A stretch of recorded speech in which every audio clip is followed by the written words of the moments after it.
The White Sox have lost 5 straight after a late rally falls short. Is this a step back or just the pains of going through a rebuild?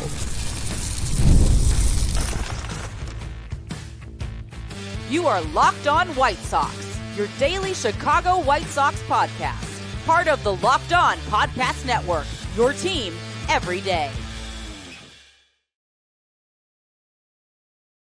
Hello, I'm your host, Todd Welter, a lifelong Sox fan, a contributor for SouthsideShowdown.com, part of the Fan Side of the network, and also I've covered Major League Baseball for outlets such as the Associated Press. And thanks for making Locked On White Sox your first listen every day, part of the Locked On Podcast Network, your team every day. Well, the White Sox put up a late fight last night, but still fell a run short and lost by a run to Baltimore.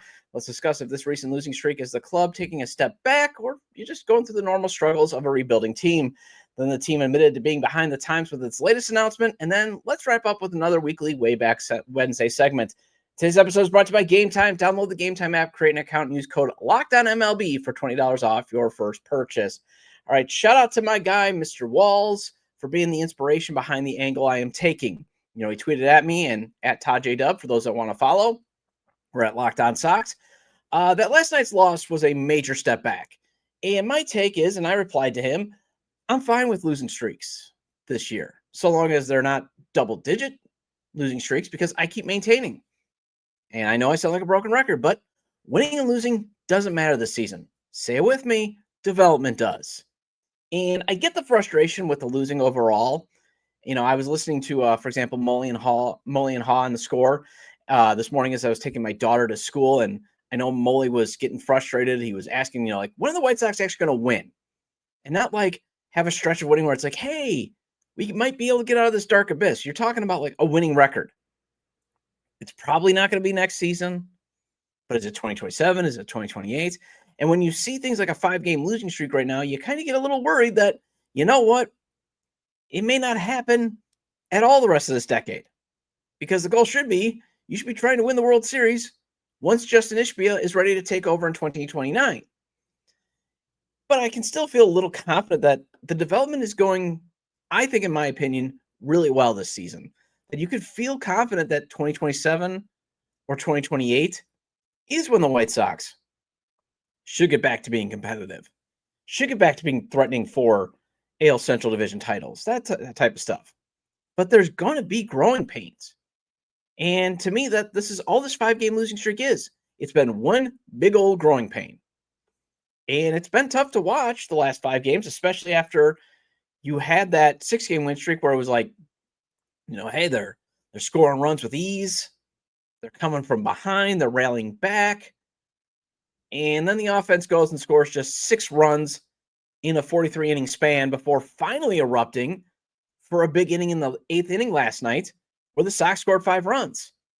Because that's actually how bad the offensive production was until that 8th. And that 8th inning rally almost didn't happen, as Miguel Vargas does technically strike out, but still gets to get to first base because, you know, the third strike is a wild pitch, and Chase Maidra scores. Now, you could look at it as, that's a lot of luck. And, hey, you need some variance on your side, and it's nice to see Lady Variance starting to, shine on the White Sox, where obviously last season, Lady Luck hated the White Sox. And you got to like that the team rallied back from being down 8-2, just fell a run short. But there's still going to be losing streaks. Even when the team's competitive, you're going to have losing streaks. The key is keep them from being double digits, minimize them. But you're going to have bad outings from Shane Smith still, like he had last night. That's going to happen. Slumps will happen for a rebuilding team. Kyle Teel and Colson Montgomery will try to hit walk-off home runs in the bottom of the 9th instead of trying to just, hey, come up with a clutch hit of any variety. Because that is what happened last night. Kyle Teel swung at ball 4 that was up in the zone, and instead it was strike 2. And then guess what happens? Strike 3. And I'm not blasting Kyle Teel. It's a learning experience. And we got to go through the learning roller coaster. You know, what would be a step back to me is just not showing any fight last night. Just rolling over and dying. And all hitters, 1 through 9, looking like last season's lineup. another figurative jar into mentioning the 2024 season. But you can see promise in this lineup this year, like Teel mashing a 2-run homer to start the game last night, to definitely giving you vibes of like, let's keep this guy in the organization for as long as humanly possible. You saw Smith bounce back from that horrid July to string together dominant starts that we saw in April and May. I mean, if you look at his August and his first couple of starts in September, all-star worthy. But he had a clunker last night, and that's still going to happen. And Chase Meidroth, for example, he's bounced back from an awful July to hit 265 in August, and he's hitting 408 right now in September. Now, Colson Montgomery, he's still going to have to work his way out of a 174 average slump right now that he's had over the past 15 days with just 2 home runs. You would like him to hit maybe 2 home runs, be like, hey, he's already hit 20 home runs. And you want to be, you kind of get a little concerned that kind of the numbers that he's got right now, I think it's what, a 218 average, but a 796 OPS. It's like, didn't he have that at Charlotte last year? So, that's why you want to see the hit profile get a little bit better. And he did strike out swinging to end the game last night. And it was looking like he was trying to hit the walk-off home run because Meidroth was on first. But it's growth. We got to watch the growing. And sometimes, going through this labor isn't fun to watch. It can be downright disgusting too. Edgar Carroll, he's got to work his way out of his 176 slump over the past 7 days. Miguel Vargas, he's got to get out of his 15-day slump where he's hitting 136. Lenyn Sosa, he's hitting 223 over the past 30 days. But we kind of just got to let him develop. And it can be hard to watch, obviously, because there was so much excitement just a week ago. And that's where going through these seasons can be tough, because moment to moment, it goes from like basically one swing to the next, Where good teams, it's just good with a little bit of bad here and there. Or they've built up so much good, like the Dodgers, where, okay, a second half little swoon still gets into the playoffs. And again, once the playoffs happen, it's a whole new season. But you would like to see these guys obviously minimize their slumps. But to me, what a step backward would be, like what we're seeing right now with some of these guys that are slumping, would be all of them struggling to hit for prolonged periods of time. Like you saw at the start of the 2024 season last year. Like you saw when Andrew Vaughn was a core player. Or dealing with Andrew Benintendi. Although I'm not going to slam him too much because the guy did hit a big 2-run homer last night. He's now tied for the team lead with Sosa with 20 home runs. But those first half struggles that he's had in 2024 and now 2025, all this does is when he does produce in September, or just like when Vaughn produced last year at July and he'd have a decent September too, it's just getting those numbers back to replacement levels. So what you want to see is, again, these guys, not go through these prolonged slumps, hit well as much as they can throughout the season. And the other thing is, I would just look at this as another bar for the young core to clear next season. Can they basically minimize their struggles and keep the production to being consistent, in the positive manner longer? Well, speaking of a positive, the front office is finally going to try to open up Japan as a talent pipeline. And let's discuss this after the break.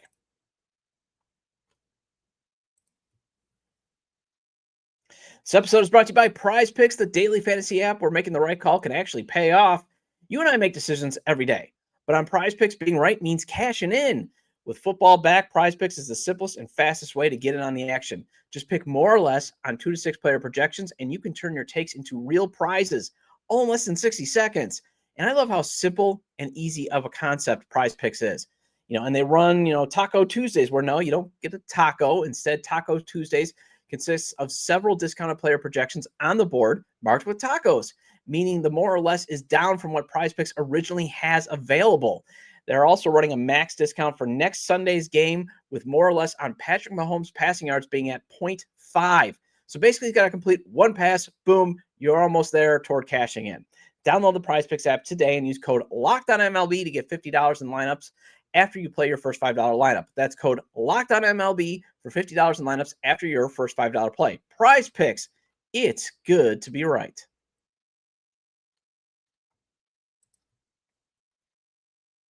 Welcome back to Locked On White Sox. I'm your host, Todd Welter. Again, make sure to hit the like button on today's episode. Subscribe to the YouTube channel at Locked On White Sox if you've not done so already, and turn on those notifications.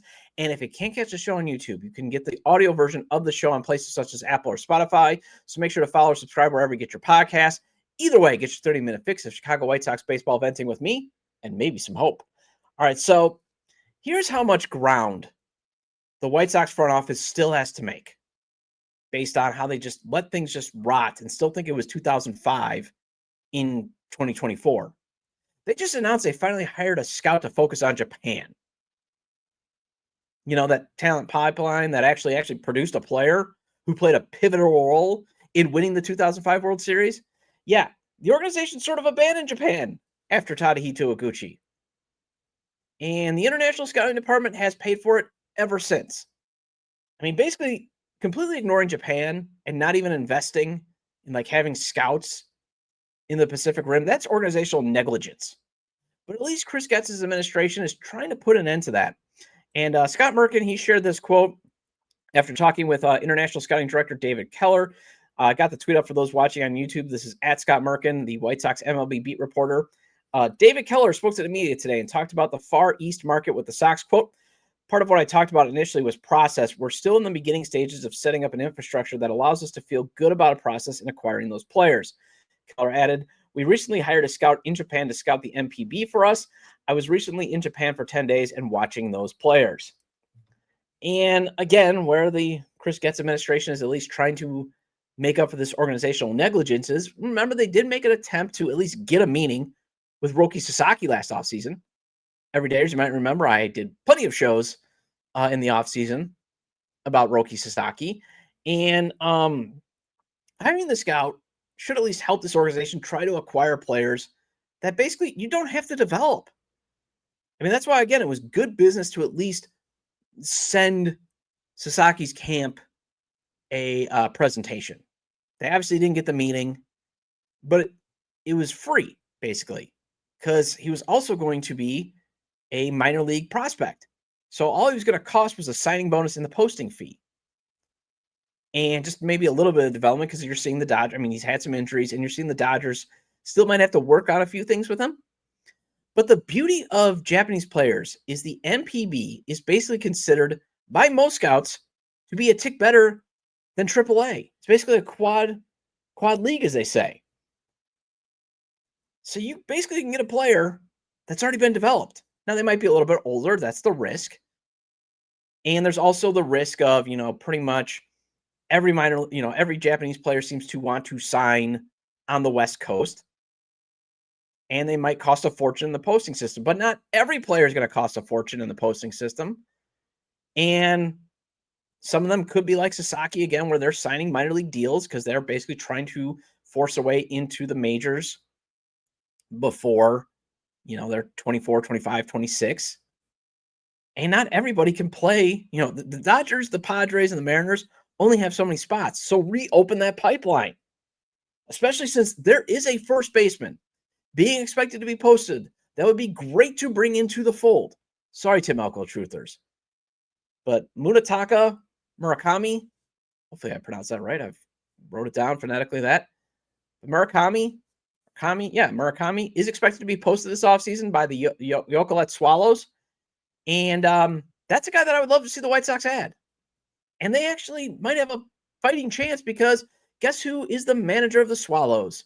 Former White Sox closer Shingo Takatsu. And that's another reason why, it just still baffles me why this organization turned away from trying to acquire Japanese players. Because Takatsu, even though he ended up getting hurt in the 2005 team, he did help at the beginning of the season. And he helped in 2004. And Tadahito Iguchi, again, a clear example of nobody that they had to develop. They didn't have to put any time into him. They basically didn't even watch him play. But they signed him, and he becomes one of the most pivotal players in the lineup, hitting behind Scott Pasenik. Playing that Ozzie ball type thing. And then it was just like, we don't want to do that. But you do need a first baseman next year or a third baseman because he can play that. Because I don't know if Curtis Mead is going to be a core player. He's sort of given still some vibes, but it's like, I don't know. And while I appreciate and respect and love what Miguel Vargas is doing, he might just be a raised floor player. Murakami could still be a stud because he can hit home runs. And he'll be 26 on opening day. He hits left-handed. I mean, think about how much power he can produce. He hit 19 home runs. He's hit 19 home runs in 44 games this year. He missed most of the season with injuries. Still came back, and he's crushed 19 home runs. And before you get worried about injuries with this guy, he's played over 140 games in 5 of his 8 professional seasons. He doesn't miss a lot of time. And he's hit 262 home runs. He's got a career 556 slug and a 950 OPS in the MPB. Sign me up for this guy. This is why you want to have a presence in Japan. You know, I'd almost make Tadahito Iguchi because he's no longer managing in Japan. I'd make him, part of that team or a team ambassador. Start talking up about your good times on the South Side. Now, there's also pitcher Kona Takahashi, and Tatsuyo Amiyai, along with third baseman Kazumani Akamoto. And like I said, I mean, you could already be like, oh, well, it's the White Sox. They will get them. But again, the Padres, the Dodgers, they don't always have open spots for these guys. Neither do the Mariners. And I know that you also got the Angels and the Giants because a lot of these guys want to play on the West Coast because they are closer to Japan. There's only the Pacific Ocean. But try to find a way to lure some of these guys to Chicago's South Side to get that immediate talent injection and to let them know that, hey, you can be beloved and a star in Chicago just as much as you can be a star playing for the Dodgers. And this posting cycle has guys at positions of need. Although Akamoto, he's going to be 30 next season, so I don't think he'd fit into what they're trying to do. But Takahashi, he's going to be 29. Imie, again, I'm sure I'm butchering it. I tried to do the enunciations. I went on YouTube to listen to all that. But he's going to be 27. And this rotation will need at least 2 or 3 more arms next season. And you should still be adding more arms because you've seen Noah Schultz, a knee injury, kind of derailed him this year. Hagen Smith had some elbow discomfort. You had 5 pitchers all of a sudden be gone because of Tommy John surgery. You can never add enough pitching.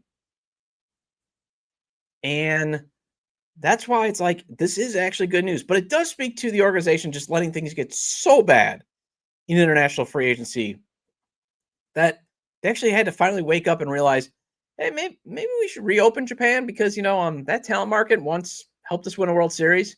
That talent market can immediately infuse talent into your big league roster. Now I could go after them, but where I'm just going to kind of critique it is I would have hired more than one scout. I would love to live in a world where the international free agent team under David Keller is just basically hitting the Dominican Republic, Venezuela, Cuba, and Japan hard. I just think that's usually where the best international free agent players are. I think that's where they're coming out. And you have the name brand in Venezuela with Ozzie Guillen, and he's still willing to work some of these guys out to help you get a talent evaluation once you're ready to sign. And you've got that name brand in Cuba going all the way back to Minnie Minoso, Jose Abreu, Luis Robert Jr. So focus your scouting resources in those 4 countries. The only place where I'd say you should maybe have one scout is maybe in Korea, the KBO, to monitor guys like, Eric Fetty going over there. Or some of the players who could get posted that you might want to be like, hey, maybe they can make an immediate impact. But get a bigger presence in Japan to build those relationships, to compete with those guys that are dreaming of playing in LA or San Diego and Seattle instead and realize, hey, I can be a big star in Chicago. On Wednesday, I do retro segments, and I wanted to go over Jim Thome hitting career homer number 500 that happened this week 18 years ago on this week's Way Back Wednesday after the break.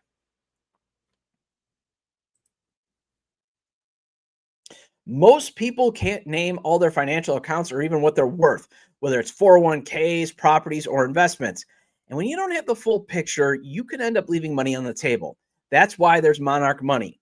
It's an all-in-one personal finance tool that brings your entire financial life together in one clean, easy-to-use interface on your laptop or your phone. Monarch is built for people with busy lives. And if you put off organizing your finances, Monarch is for you. Monarch does the heavy lifting for you. You can link all your accounts in minutes, see clear visuals, get smart categorization of your spending, and finally feel in control of your money without ever touching a spreadsheet. And I love Monarch Money to monitor my 401k and Roth IRAs. I would like to retire before I turn, say, 70. My wife loves using Monarch Money because it makes doing the budget so easy and less stressful. Don't let financial opportunities slip through the cracks. Use code LOCKEDONMLB at monarchmoney.com in your browser for half off your first year. That's 50% off your first year at monarchmoney.com with code LOCKEDONMLB. And there's nothing like catching a baseball game live, the energy, the crowd, the chance to see your team in person. But actually getting tickets, that's the tough part. Queues, login screens, surprise fees. It takes all the fun out of it. And that's why I use Gametime, the app that gives the advantage back to fans. Gametime is fast, easy, and backed by the Gametime guarantee. You'll always get 100% authentic tickets delivered on time and at the best price. Plus, all fees are included, so the price you see is the price you pay. So think about it. Fees are included up front, which means you know your total up front with no surprise fees at checkout. And I mean, how many times have you thought, man, I'm getting a great deal for these seats, only to see the fees tacked on at the checkout and be like, yeah, that wasn't such a good deal. Gametime gives you the fees up front, and you will find you are getting the best deal on tickets with Gametime. And I love zone deals too. Pick the section, Gametime picks the seats, and you save big. Download the Gametime app, create an account, and use code LOCKEDONMLB for $20 off your first purchase. Terms apply. Again, create an account. Again, that's promo code LOCKEDONMLB for $20 off. Swipe, tap, ticket, go. Download Gametime today. Welcome back to Locked On White Sox. I'm your host, Todd Welter. Again, shout out to all the everydayers. I appreciate your loyalty. Please hit the like button on today's episode. Recommend to your fellow Sox fans or baseball fans, friends, to subscribe to the YouTube channel at Locked On White Sox wherever they get their podcasts, as this show is available on all major podcast platforms. So Jim Thome hit one of the best walk-off home runs in baseball history 18 years ago this week. It's basically 18 years ago and yesterday that he did that. On September 16th, 2007, Thome stepped up in the bottom of the ninth. Tie ball game at 7 against the Los Angeles Angels, and he rips a 2-run walk-off home run. And why is it one of the biggest walk-offs in history? Because it was his 500th career home run and part of his record 13 walk-off home runs in his career. No other player hit his 500th career long one in walk-off fashion until Jim Thome accomplished that feat. And MLB.com's Mandy Bell, she ranked that as the third greatest moment in Thome's Hall of Fame career. This is what she wrote. To get to 600 home runs, one must reach the 500 milestone first. In typical Thome fashion, his came with a little extra flair. As a member of the White Sox, Thome entered the bottom of the ninth with the game tied at 7 against the Angels and a runner on first. With no outs and a full count, he lifted an opposite field fly ball that had plenty of muscle behind it to land a handful of rolls into the left center seats. The moment not only secured a come-from-behind victory for the White Sox that set the stadium into a frenzy, but it marked the slugger's 500th long ball of his career. Thome ran at first base with his fist high above his head as a home run counter on the scoreboard flipped from 499 to 500. Although my one critique for Bell's list, even though, again, I think it's one of the best walk-off home runs. I mean, obviously, I think she listed his 600th home run, obviously, as his biggest milestone. And obviously, there's not many people that, there's still not many players who've hit 600 home runs. And there's only 8. Bell's list does not have his solo shot in game 163 of the 2008 season when he crushed that solo blast against the Twins to decide basically the AL Central Division. I'm still not convinced that ball ever landed. I mean, that was just a moonshot.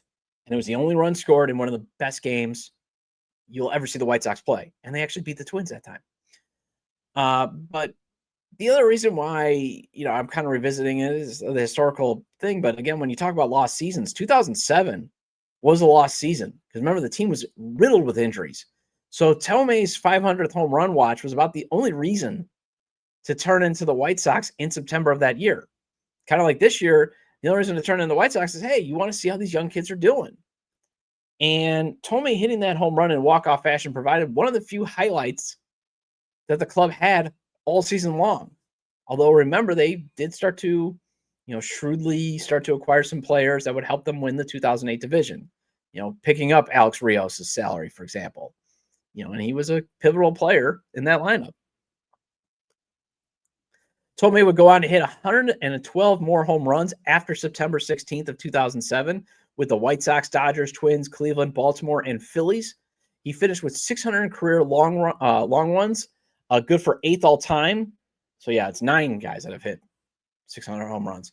And he's also one of the 5 players to hit 500 home runs or more to have played for the White Sox at some point in their career. He was teammates with Ken Griffey Jr. when he briefly played on the South Side in 2008. Griffey is 1 spot ahead of Thome on the all-time home run list with 630. Thome is 1 spot ahead of Sammy Sosa's 609. Although remember, Sammy hit most of those home runs with the Cubs, and a mistake in judgment or lapse in judgment is what aided it, I think is what Sammy said. Manny Ramirez's 555 home runs ranks 15th all-time, although he only hit 1 home run in a White Sox uniform. Frank Thomas, who Thome replaced in 2006, ranks 20th all-time with 521 long ones. Thome hit 134 home runs in 3.5 seasons with the White Sox. Cleveland was the only other team he hit more home runs for. Well, that wraps up this edition of Locked On White Sox. Thank you for making Locked On White Sox your first listen every day. For your second listen, check out Locked On MLB Game Night. Every game, every night until a World Series champion is crowned. Get local analysis on a national scale. Find MLB Game Night on Locked On MLB on YouTube or wherever you listen to your podcast. And I'll be back tomorrow to wrap up the Baltimore series. Feel free to leave comments about today's discussion on the community page on YouTube.